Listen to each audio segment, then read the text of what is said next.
Ladies and gentlemen, welcome back to the channel, and I have been on YouTube for way too long. It was actually on July 2nd of 2011, which means the anniversary is coming up here in a couple of days to even think about that, but I've been on YouTube way too long, right? And this is how I know that. A couple of times so far this year, as Modern Warfare 2 has kind of dwindled down a little bit in content for the game, and news for the game especially has really started just to fall off a cliff, I've had to get a bit more creative when it comes to the kind of videos I decide to put out there, right? And sometimes they do well, sometimes they don't, but a couple of times now, including today, I came up with a fantastic idea. I'm like, wait a minute, it's summer, it's hot as shit, you know? Like, I'm sitting here literally sitting in ball soup. I'm just like, man, summer is here. Remember the days of summer events that we used to have back in the older CODs? Like, that was a really cool thing. I should do a video on the history of COD Days of Summer.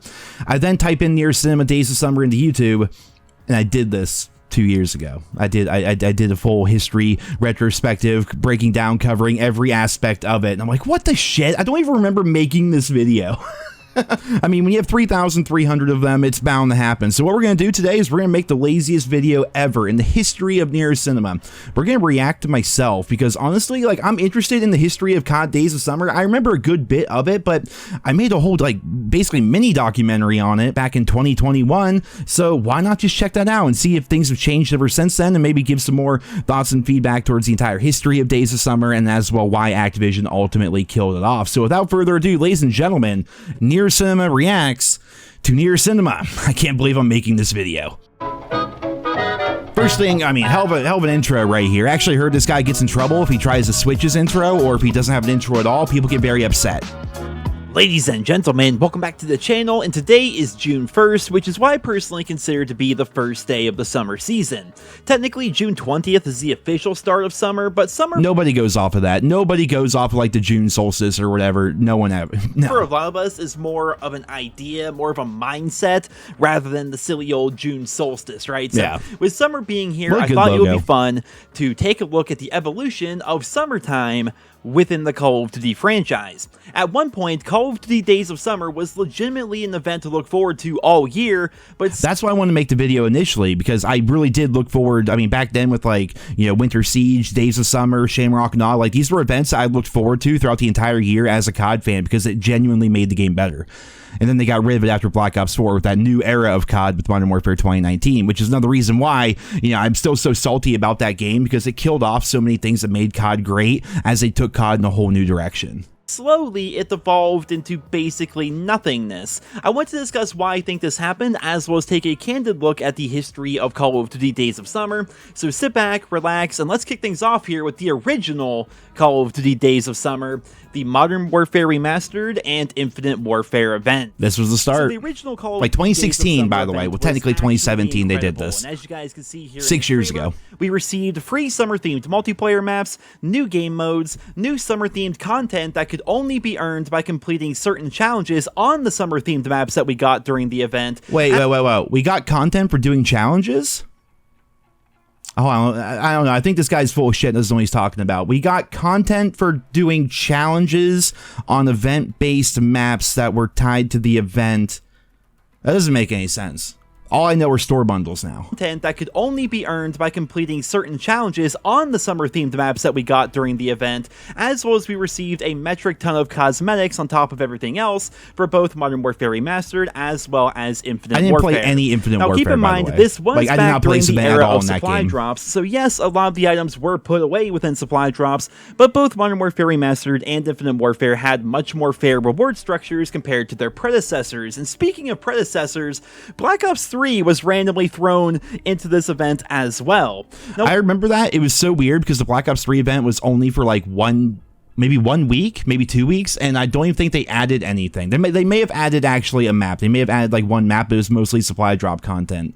But yeah, I mean, the supply drops that we had in Modern Warfare Remastered and Infinite Warfare were much better than games like Black Ops 3 or Advanced Warfare. Like, they definitely got better as time went on, until eventually Activision had to shut that down because of all these like legal issues all across the world, and also they found out they can make more money with battle passes and $30 bundles, so we didn't have to have supply drops anymore. Weird. While the original Call of Duty Days of Summer Summer ran from June 27th until August 1st for both Infinite Warfare and Modern Warfare Remastered, Black Ops 3 was there as well for some reason, but only ran from July 11th up until August 1st. This was really ham-fisted, and honestly, it didn't really make a ton of sense at the time, but looking back at it, Splash is so good. Does make sense, because this was during a really interesting time period in the Call of Duty community, where a lot of players went back to Black Ops 3 because they didn't like Infinite Warfare, and they weren't really interested in playing a remake of Call of Duty 4. I think a lot of people forget that. Black Ops 3 had a hell of a revival during the Infinite Warfare, Modern Warfare Remastered year. Like, for me personally, obviously I went back to COD 4 because, you know, it's COD 4, and they finally remastered it, first time they ever did that in the COD scene, and I love that game. You know, 10 plus years of random useless knowledge became relevant again. I spent the whole year in Modern Warfare Remastered. A lot of people played Infinite Warfare and enjoyed that as well, but a lot of people said, all right, Infinite Warfare sucks, I'm not playing a remake of a game I don't care about, I'm going back to Black Ops 3. Like, I think Black Ops 3 actually thrived during that year, so it kind of made sense for them to, you know, bring the event to that game as well. For players like that, they had nowhere else to go, so they went back to Black Ops 3, and Black Ops 3 was receiving a bit of a revival, and as a result, Treyarch and Activision decided to throw some summer fun into the game in the form of, well, you guessed it, supply drop items. That's all we ever had back in that game, were supply drop items. They added the KVK 99 assault rifle, the Max GL 94, right? As well as the Cherry Fizz camo into the supply drop loot pool for Call of Duty Days of Summer within Black Ops 3, and they all... I'm just gonna say it.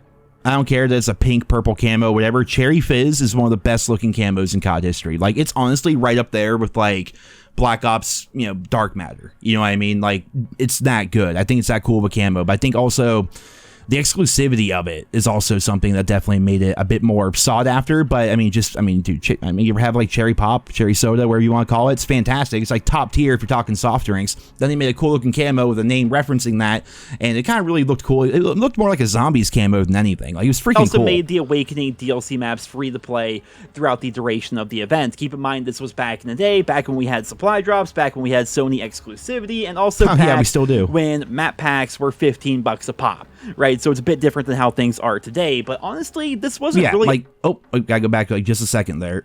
That right there. that bad. But Oh, come on. I'm getting pretty good at this. There you go.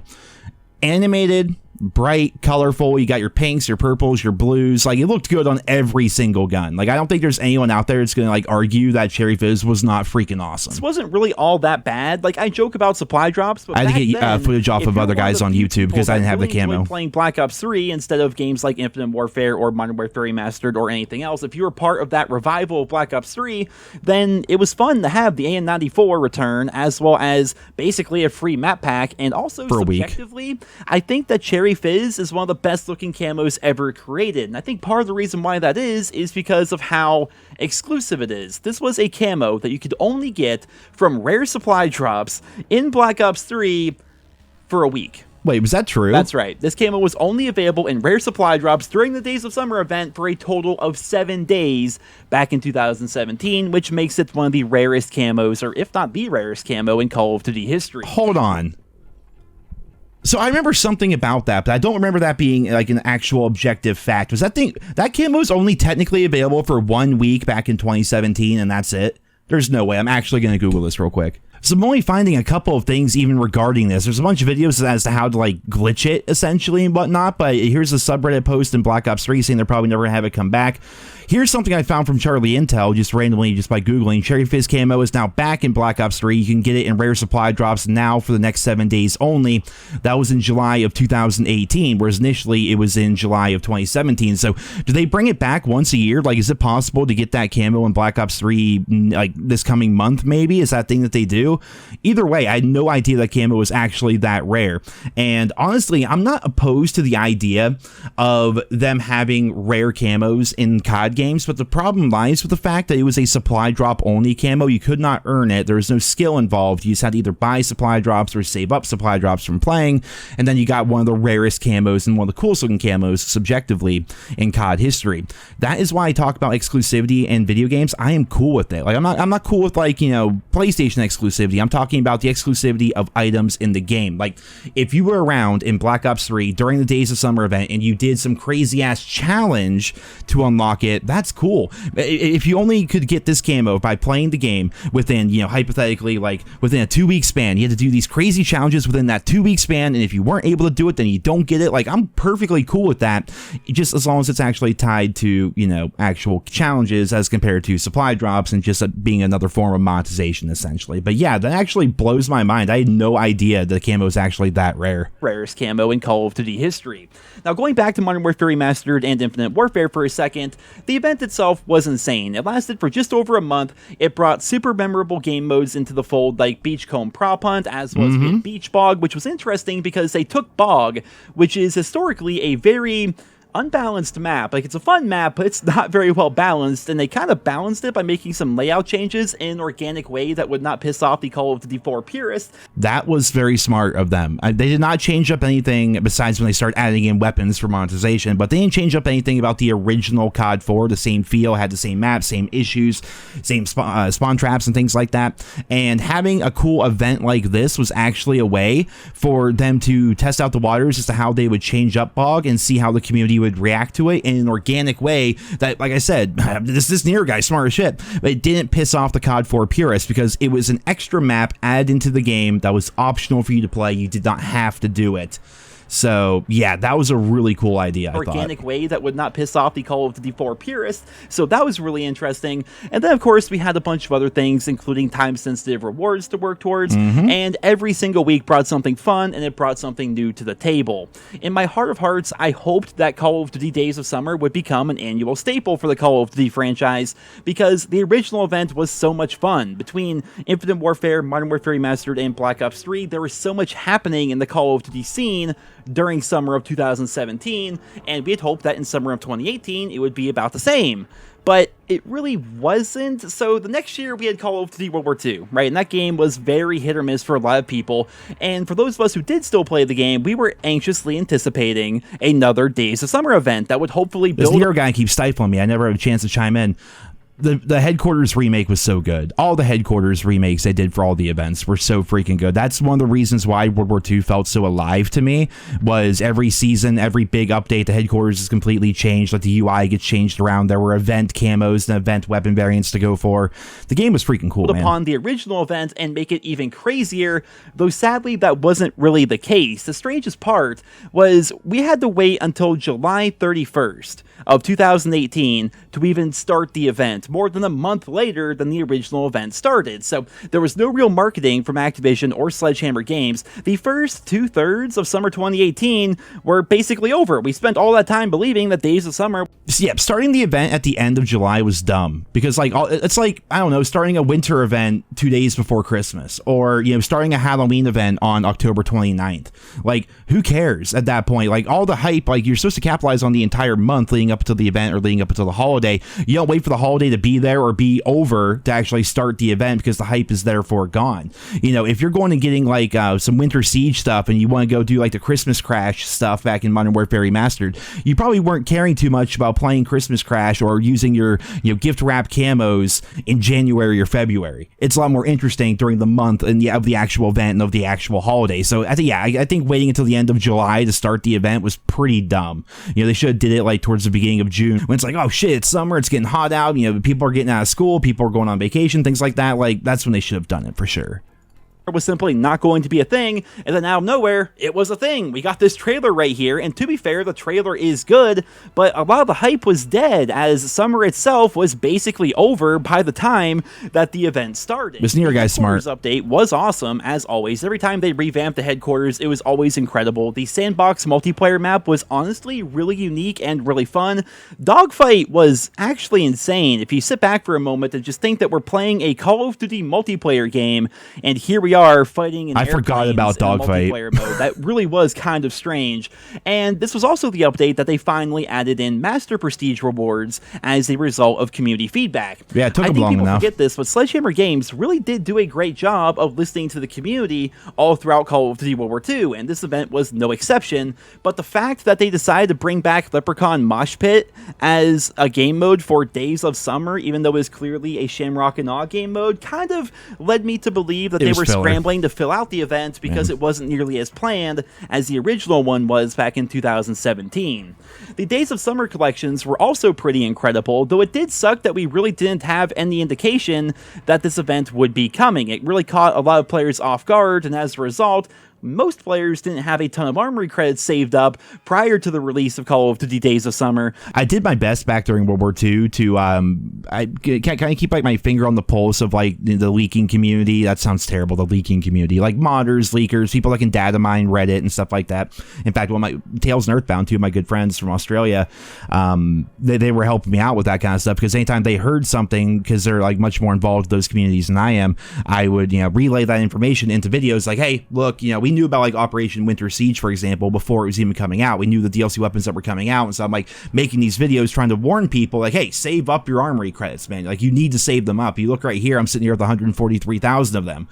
I think this was actually footage from when the event first came out. That was one of the cool things about that game as well. It's like every day you felt like you were still working towards stuff, because even if you were just stockpiling armory credits, you knew another event was eventually going to be coming, and you'd be able to use them. You'd be able to unlock all the content right away, which was cool. So, yeah, I definitely tried to do that as much as I could back then. So, as a result, a lot of people didn't actually get all the things that they could have gotten had we known that Days of Summer was going to be coming. Keep in mind, Days of Summer released for Call of Duty World War II 2 months in the summer. It was basically August by the time the event actually started, which was very short-sighted on the part of Sledgehammer Games as well as Activision.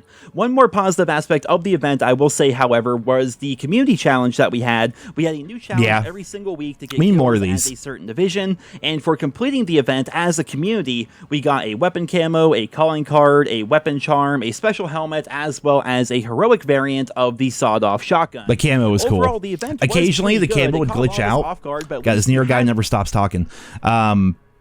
Occasionally the camo would glitch out, and then you would get rid of like all the sand and like starfish or whatever that were on there, and then you just had like the glowy blue to it, and it looked really freaking good. Was pretty good. It caught a lot of us off guard, but at least we had one, though I would like to say it still did lack the charm of the original Call of Duty Days of Summer event, but overall, the World War II Days of Summer event was pretty sick, and it further cemented in our minds that Days of Summer would become a staple event in the Call of Duty franchise going forward, and thankfully, we were kind of right? We had one more year of this, and then it all sort of fell apart on us. Yeah. So with Black Ops 4, Days of Summer returned. We saw this trailer was great to the Blackout map, which was gorgeous. We saw the return of Grind from Black Ops 2 for free, which was actually a big deal back then, because just previously, they released WMD as part of a map pack on the Black Ops Pass, which pissed off everybody, because they didn't even do anything to the map. They literally just copy and pasted it into the game. I love Black Ops 4, one of my favorite CODs of all time, but as the years go by, I think we tend to forget the little details, or maybe some controversies or things that happened. The Black Ops Pass was one of the biggest controversies in COD history. When they threw WMD in there as filler content, people were not happy. And I think actually with the Ukraine, Russia stuff now that's going on, I'm pretty sure they went back in retroactively, took off every reference to Russia actually on the map itself, anything to the Soviet Union and things. I'm pretty sure Treyarch went in there and scrubbed all that clean, which is kind of funny. Didn't change a thing about it, and then charged us as part of a map pack to actually have access to the map. Well, with Grind, it came out with Days of Summer. It was free. It was amazing. Everyone loves Grind, and everyone was very happy about this. They did add 5 new weapons to the game with the event as well, though sadly, most of those were available within supply drops, which did upset the community quite a bit.